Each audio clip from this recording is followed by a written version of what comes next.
Brasil de Fato Entrevista.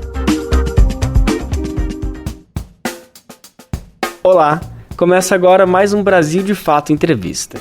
Hoje a conversa é com o jornalista, professor e cientista político André Singer. Na entrevista ele fala sobre o significado do aumento da popularidade de Bolsonaro nas pesquisas de opinião, também comenta sobre as baixas do Ministério da Economia e sobre as contradições do governo na tentativa de ganhar apoio popular ou se manter alinhado ao mercado. Confira! Ele fez um movimento que deu certo, que foi a aliança com o Centrão, né? Porque a aliança com o Centrão permitiu a ele garantir lá 200 votos na Câmara dos Deputados, e com 200 votos não há impeachment. O impeachment não passa. E ele provocou também um certo recuo das presidências da Câmara e do Senado, e com isso, digamos assim, ele foi equilibrando um jogo que estava ficando muito perigoso. Só que o preço é a perda de apoio na classe média, né? Nós precisamos lembrar que ele se elegeu em nome do combate à velha política e agora ele se aliou à velha política. Aumento do apoio a Bolsonaro. O aumento absoluto da base de apoio ao atual presidente da República não é tão expressivo assim. Na realidade, ele aumentou 5 pontos percentuais do final de junho para cá. A pesquisa Datafolha, que é a pesquisa que mediu esse aumento de popularidade, ela tem uma margem de erro de 2 para mais e 2 para menos, ou seja, na prática esses 5 pontos podem estar quase dentro da margem de erro, que é no total 4, né? 2 para menos, 2 para mais. Eu não estou dizendo que não houve aumento, deve ter havido sim, porque normalmente, apesar da margem de erro, quando você tem uma oscilação de 5 pontos percentuais, em geral quer dizer alguma coisa, mas também não é um aumento exponencial. Na realidade, dos elementos que nós dispomos até aqui, que não são muitos, porque as pesquisas ficaram um pouco incertas, né, porque elas passaram a ser telefônicas, o método telefônico não é igual ao presencial, então nós não temos tanta segurança assim para afirmar, mas os elementos de que nós dispomos até aqui indicam sim, que é o peso do auxílio emergencial, porque houve um aumento importante no Nordeste, que é uma região onde há muita presença do auxílio emergencial e assim por diante. Na verdade, o que nós temos que considerar é o seguinte: o auxílio emergencial em determinadas regiões do país, ele pesa muito do ponto de vista de transferência monetária, né? Eu ouvi um cálculo de que R$ 3.600, que é o que uma mulher, por exemplo, que seja chefe de família, terá recebido ao longo de 3 parcelas de 1.200, né? Que ela pode chegar até receber 1.200 por mês. R$ 3.600 pode equivaler, em determinadas regiões do país, aquilo que corresponderia a R$ 20.000 em São Paulo, em termos de custo de vida. Então, as pessoas estão tendo acesso a um valor monetário que permite a compra até de bens duráveis, né? Não é apenas de comida ou daquilo que se necessita para o dia a dia, como remédios, etc. É também bens duráveis, né? Portanto, o impacto sobre a vida cotidiana do eleitor de baixa renda é forte, né? E ele explica, né, poderia explicar o porquê que algumas parcelas, né, do eleitorado de baixa renda está, digamos assim, apoiando o atual presidente da República, ou passou a apoiar o atual presidente da República, sendo que essa nunca foi a base original dele, né? Por que só 3 meses depois de começado o auxílio emergencial é que aparece o efeito? Não sei também qual é a resposta. Por vezes pode ser mesmo a decantação de um processo que no início não era tão seguro, talvez as pessoas não estivessem conscientes de que isso ia se repetir, né, porque nós tivemos 3 meses, né, de pagamento, que depois foi estendido para julho e agosto, então acabaram sendo 5 meses de pagamento de parcelas de R$ 600, que, como eu disse, podem chegar a R$ 1.200 caso só tenha um chefe de família na casa, ou uma chefe de família na casa. Então, é possível que a repetição, né, tenha acabado por decantar esse efeito de apoio. Mas a gente já tinha sinais disso há algum tempo, né, que não é de hoje que começaram a aparecer as primeiras sinalizações de que havia uma mudança, sobretudo no Nordeste. Realmente não sei por que só agora a pesquisa captou esse efeito, mas o fato é que apareceu agora. Renda Brasil versus Bolsa Família. Não está claro, né, como essa transição vai acabar. Quando eu falo em transição, eu digo que é algo que começou, mas ele não sabe para onde vai. É perfeitamente possível que interrompa do jeito que está e volte para trás, né? Então, isso é muito importante, porque eu não estou convencido de que vá se concluir essa transição, mas o que me parece, sim, notável é que ela começou. Agora, eu tenho também a impressão, e acho que só no futuro nós vamos poder ter mais certeza sobre isso, que não há propriamente um plano, ou não havia um plano, né? Para começar, porque ninguém previu a pandemia. A pandemia foi algo que caiu do céu, né? Para usar uma metáfora, a gente sabe que não caiu do céu, mas, por assim dizer, na cabeça de todo mundo, de uma hora para outra, né? Ninguém, até mesmo depois que a China já estava avisando, em dezembro, que tinha uma coisa nova acontecendo lá, um vírus de tipo novo, com efeitos muito surpreendentes, a maior parte dos países do mundo não acreditou, tanto é assim que vários países da Europa sofreram consequências graves, né, dessa inadvertência. Agora, a segunda coisa é que, tendo começado a pandemia, os governos do mundo se deram conta, pelo grau de paralisia econômica, que eles teriam que proceder a algum tipo de transferência de renda. E o Brasil fez a mesma coisa, só que no caso brasileiro, o governo começou propondo R$200, né, um valor de R$200, e foi o Congresso que elevou esse patamar para R$500, e agora, recentemente, eu fui lembrado, né, de que, no final do processo, de fato eu não lembrava disso, o Congresso propôs R$500 e o presidente Bolsonaro teria então dito que ele queria levar para R$600 para ficar como, digamos, aquele que deu a última palavra em relação ao valor. Mas esse não era o plano original do governo, de jeito nenhum. Então, simultaneamente, também foi uma grande surpresa o fato de que, em lugar de se usar, né, se valer da necessidade de distanciamento social para adotar medidas de controle da população, que é o que vários líderes autoritários ao redor do mundo fizeram, o presidente da República do Brasil fez o inverso. Ele começou a atacar o distanciamento social, se opor ao distanciamento social, aliás, como aconteceu também nos Estados Unidos. E, em função disso, ele começou a perder base na classe média, só que, digamos, de uma maneira que eu acho inesperada, até mesmo para ele, começou a ganhar apoio entre eleitores de baixa renda, pelos motivos que eu já expus aqui. E aí sim, né, aí eu acho que, tendo perdido base na classe média e tendo percebido a possibilidade de ganhar uma nova base de apoio, que é fundamental para um projeto de médio e longo prazo, você não consegue ir adiante, né, se você não adquire bases populares. O governo começou a se aproveitar disso, então começou a fazer, né, nós vimos, o presidente foi para o Nordeste, visitou locais, está fazendo inaugurações, começam a surgir candidatos bolsonaristas em capitais do Nordeste, e o governo, então, começa a falar de uma mudança, né, de política econômica com vistas a poder se beneficiar politicamente deste efeito inesperado.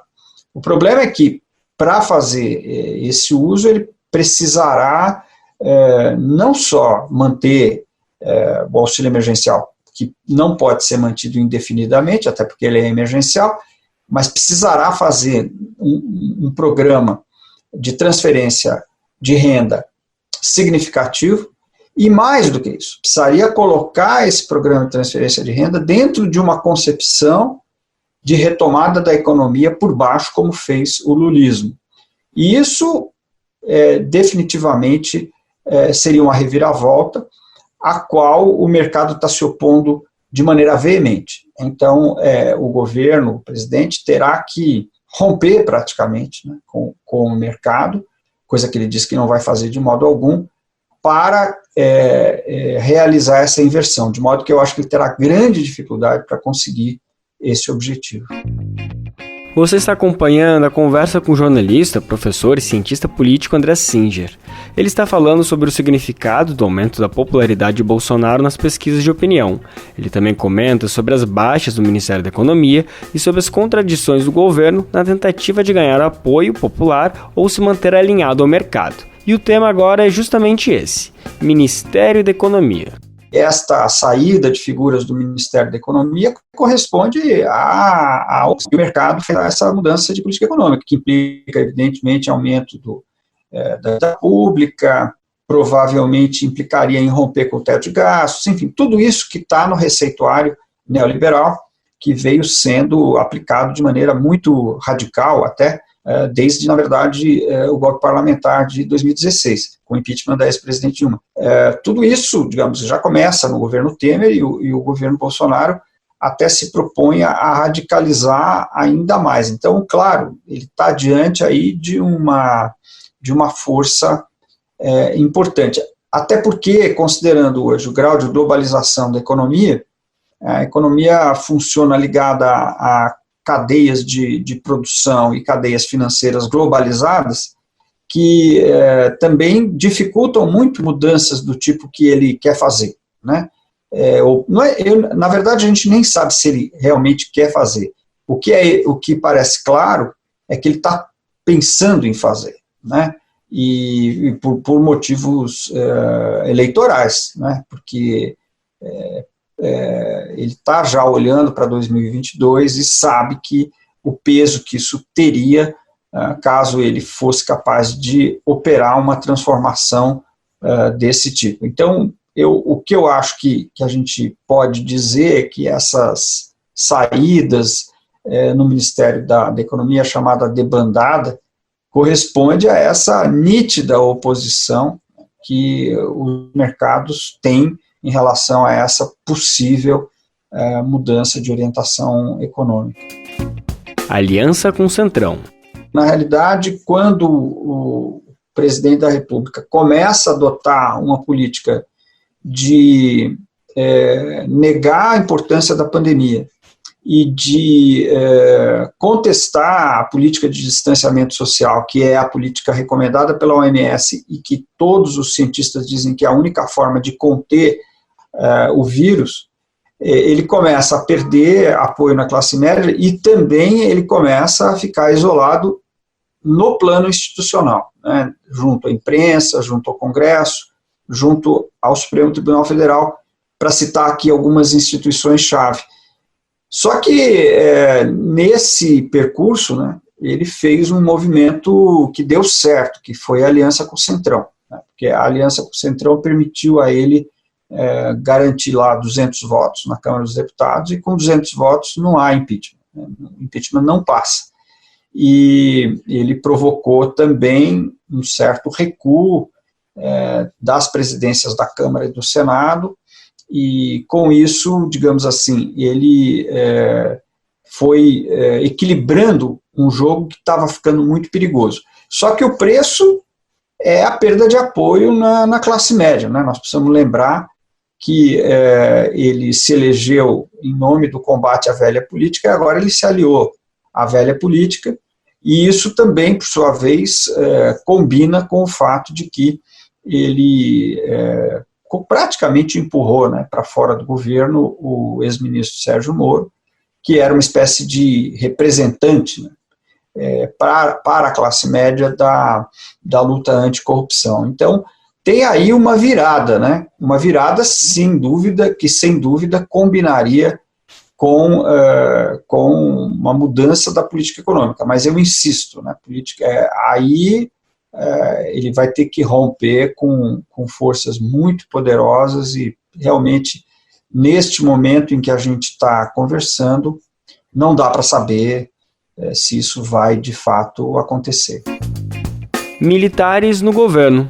De todos os aspectos, né, da conjuntura atual, esse talvez seja o mais enigmático, porque, na realidade, nós não temos um quadro bem feito do que pensam hoje as Forças Armadas a respeito do que está acontecendo.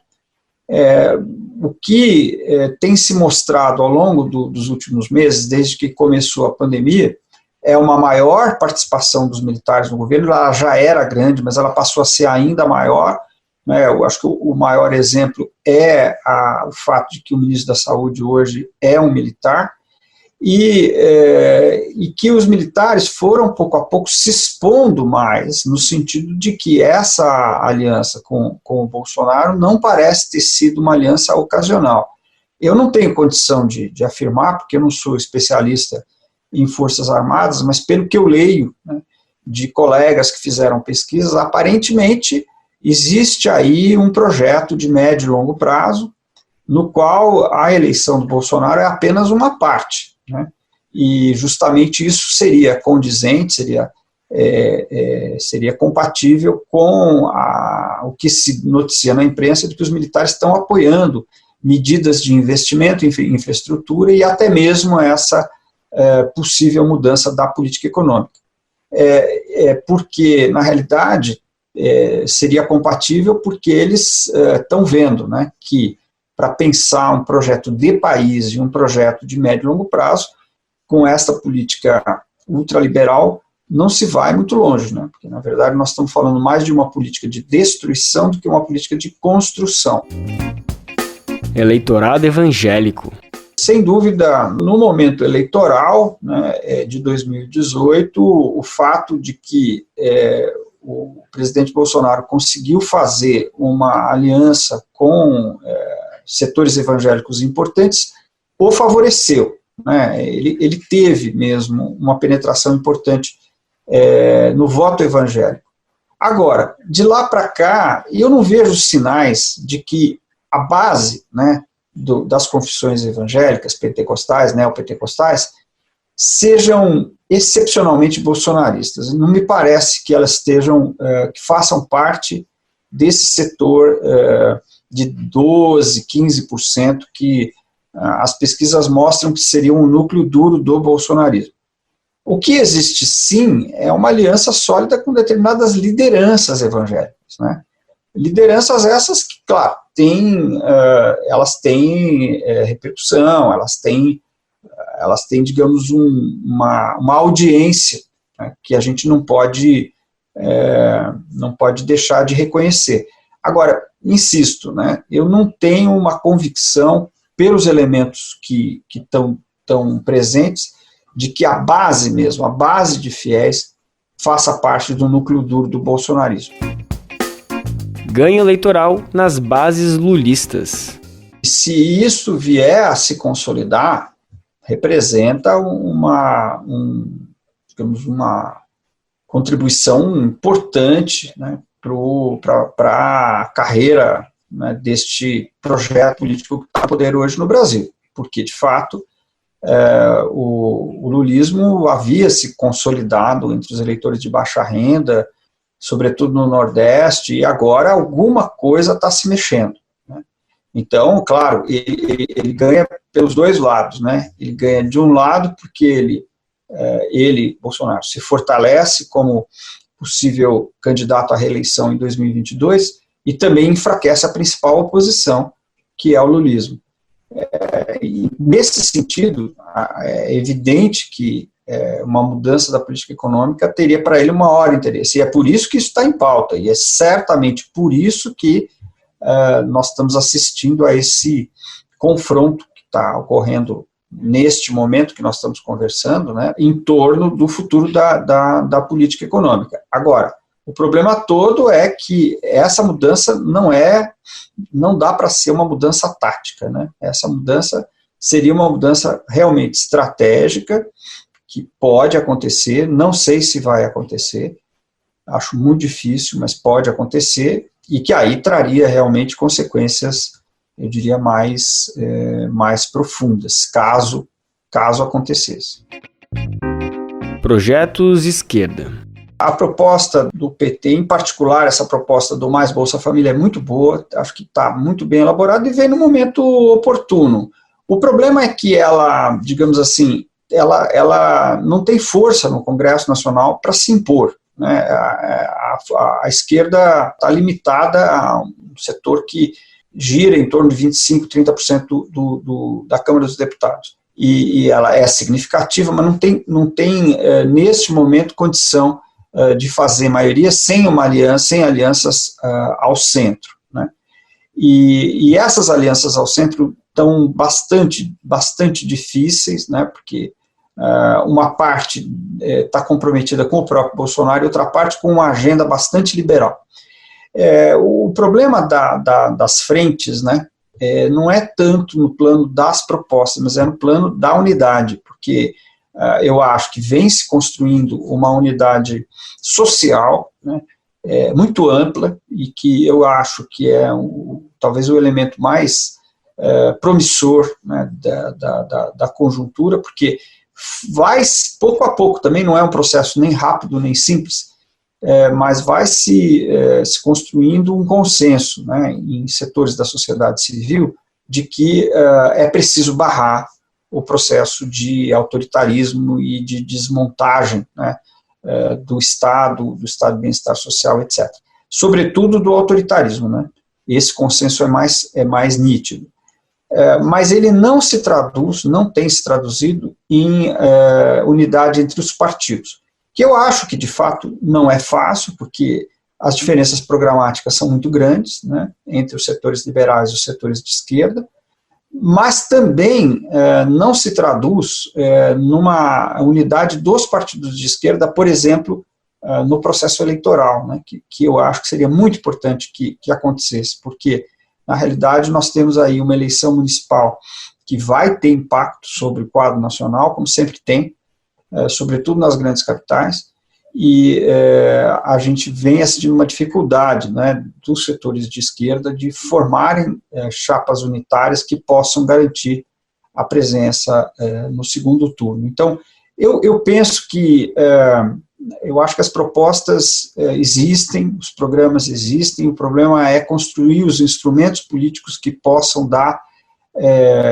execuibilidade para essas propostas programáticas. Você acabou de ouvir o BDF Entrevista com o jornalista, professor e cientista político André Singer. Na conversa, ele falou sobre o significado do aumento da popularidade de Bolsonaro nas pesquisas de opinião. Também comentou sobre as baixas do Ministério da Economia e sobre as contradições do governo na tentativa de ganhar apoio popular ou se manter alinhado ao mercado. Você pode conferir outras conversas como essa no YouTube, Spotify, Deezer ou outras plataformas do Brasil de Fato. Ficha técnica. Apresentação, Lucas Weber. Entrevista, Caroline Oliveira. Edição, Vanessa Nascimento e André Paroche. Coordenação, Camila Salmásio e José Eduardo Bernardes. Direção, Beatriz Pasqualino e Nina Fidelis. Até a semana que vem. Brasil de Fato Entrevista.